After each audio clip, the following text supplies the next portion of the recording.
Bismillahirrahmanirrahim. Assalamualaikum warahmatullahi wabarakatuh. Bagaimana kabarnya siswa ibu semua, sehat?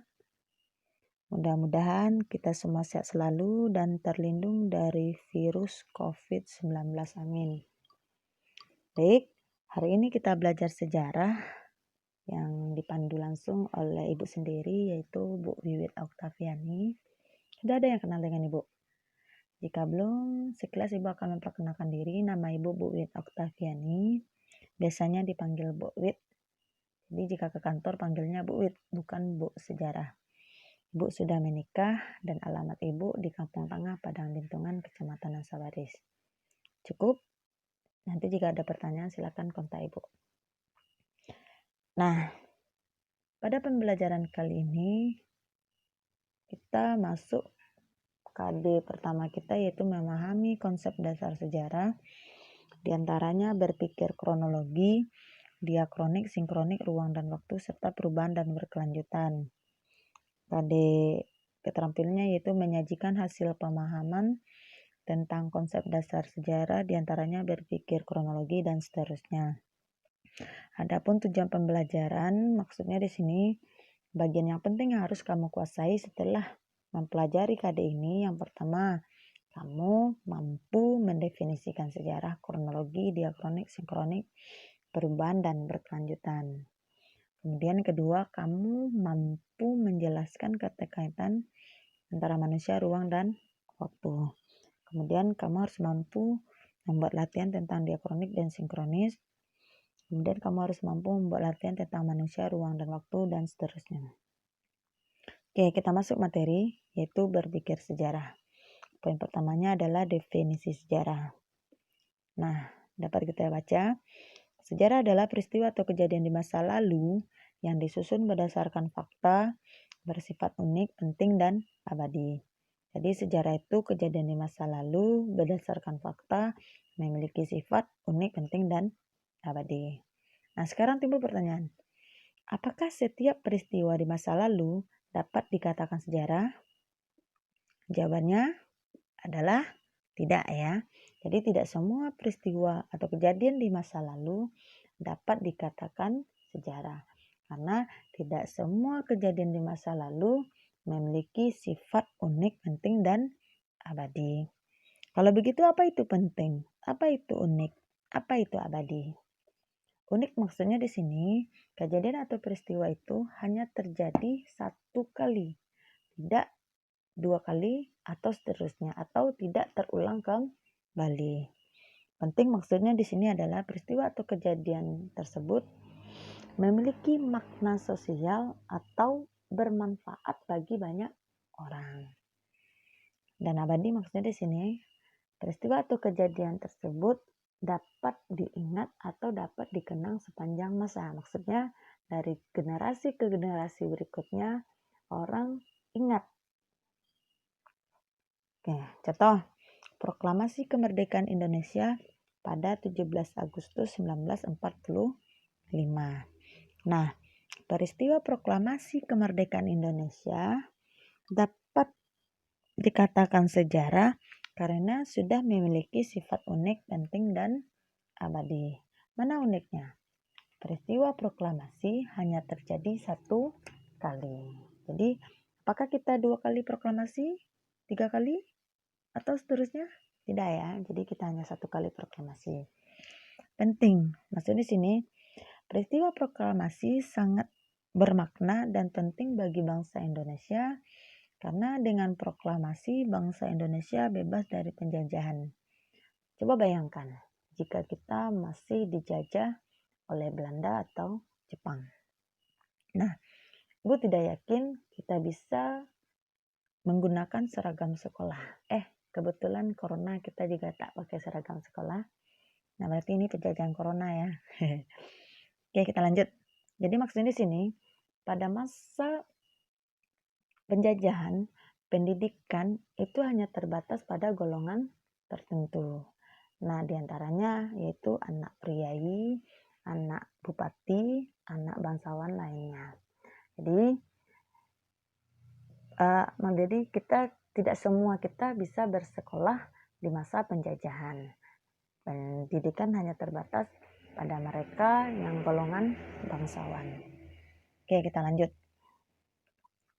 Definisi berpikir kronologi, diakronik, sinkronik, dan definisi berpikir kronologi, diakronik, dan sinkronik. Nah, sekarang kita lihat kronologi. Kronologi berasal dari bahasa Yunani. Kronos berarti waktu, logos berarti ilmu. Maksudnya, konsep berpikir sejarah yang melihat kejadian atau peristiwa berdasarkan urutan waktu dengan tujuan menghindari kerancuan. Kronologi merupakan ilmu dasar yang sangat penting dalam ilmu sejarah karena konsep ini menggambarkan proses sejarah, misalnya hari, bulan, dan tahun terjadinya suatu peristiwa penting. Nah, contoh kronologi dapat kita lihat dalam detik-detik peristiwa menjelang proklamasi. Semuanya bisa kita amati. Pada 6 Agustus 1945, kota Hiroshima dibom atom. Pada 7 Agustus 1945, PPKI dibentuk. Pada 9 Agustus 1945 dan seterusnya. Nah, dari contoh dapat kita simpulkan bahwasanya sudah ada susunan dari sebuah peristiwa berdasarkan urutan waktu. Mana urutannya? Dari 6 Agustus, dari 7 Agustus sampai nanti 17 Agustus 1945. Jadi sederhananya kronologi itu adalah peristiwa yang disusun berdasarkan urutan waktu. Nah, urutannya bisa diamati di sini. Kemudian diakronik. Diakronik berasal dari bahasa Yunani. Kronos berarti waktu, dia berarti melalui. Maksudnya, konsep berpikir sejarah melihat kejadian atau peristiwa memanjang pada waktu, namun berbatas pada ruang. Dalam artian, diakronik memandang peristiwa sejarah mengalami perkembangan dan bergerak sepanjang waktu.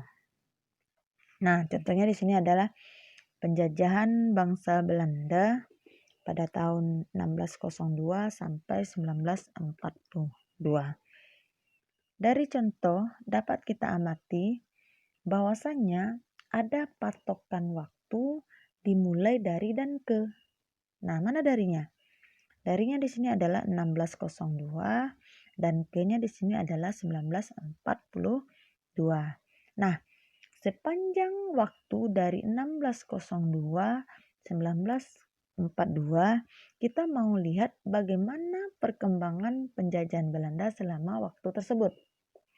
Nah, jadi di sini kita melihat proses dari penjajahan Belanda. Nah, dimulai dari penjajahan Belanda selama Fose, penjajahan Belanda selama sistem tanam paksa, penjajahan Belanda selama politik pintu terbuka. Nah, jadi mau kita lihat adalah perkembangan penjajahan Belanda sepanjang waktunya adalah 1602 sampai 1942. Jadi kata kuncinya dari diakronik itu adalah memanjang pada waktu. Oke, kita lanjut sinkronik.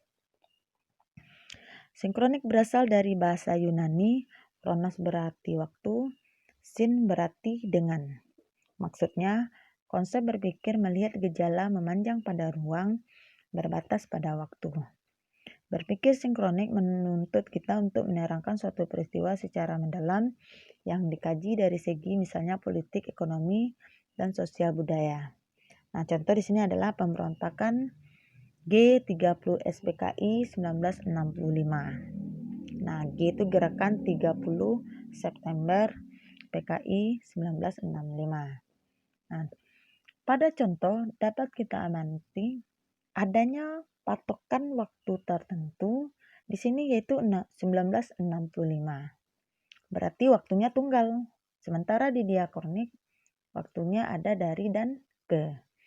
Nah, jadi sinkronik berbanding terbalik dengan diakronik. Nah, karena diakronik dia fokusnya adalah pada waktu. Sementara sinkronik fokusnya adalah pada ruang. Maksudnya di sini adalah temanya adalah politik, ekonomi, sosial, dan budaya.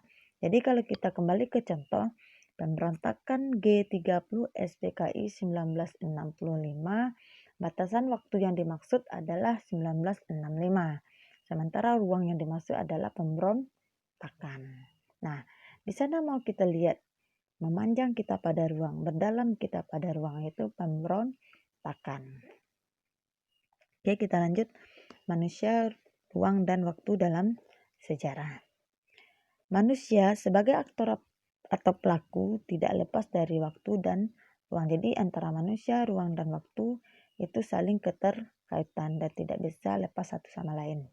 Ruang merupakan tempat kejadian dan waktu merupakan batas temporal kejadian. Maka waktu dalam sejarah adalah masa lampau, masa sekarang, dan masa yang akan datang. Nah, yang perlu kamu garis bawahi, di dalam sejarah, waktu yang paling dominan itu adalah masa lalu.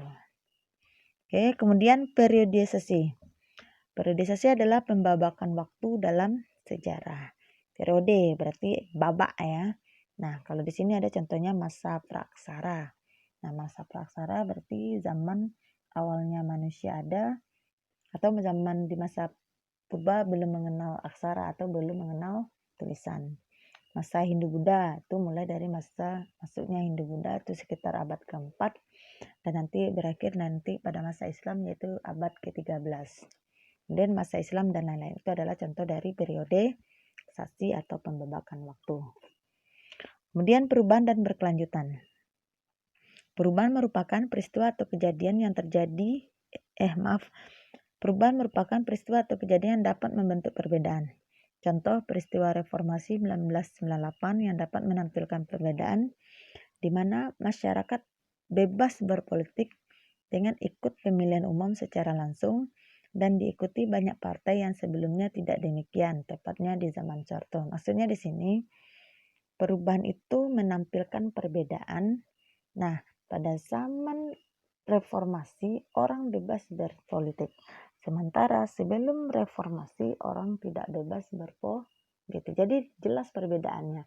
Yang sebelumnya tidak dapat berpolitik, nah sesudahnya itu dapat berpolitik. Oke, cukup. Kemudian berkelanjutan. Berkelanjutan merupakan peristiwa atau kejadian yang tidak dapat membentuk perbedaan. Nah, dalam setiap peristiwa tidak berdiri sendiri dan tidak terpisahkan. Rangkaian peristiwa yang ada merupakan peristiwa yang berkelanjutan. Namanya berlanjut, berarti berkesinambungan seperti itu. Contoh, peran pemuda dari masa pergerakan nasional sampai dengan reformasi. Nah, dari contoh kita lihat bagaimana keberlanjutan peran pemuda dari pergerakan, berarti dari berdirinya Budi Utomo sampai dengan reformasi, yaitu 1998. Nah, kita mau lihat bagaimana peran pemuda pada zaman tersebut. Oke, cukup. Nah, sekarang tugas kita adalah aktivitas B dan aktivitas C. Nah, ini tugas kamu semuanya. Nah, tugas ini sudah ada di modul. Silakan kamu baca, silakan kamu amati, silakan kamu pahami. Oke, segitu saja yang bisa Ibu berikan ke kamu semuanya. Ibu sudahi. Assalamualaikum warahmatullahi wabarakatuh.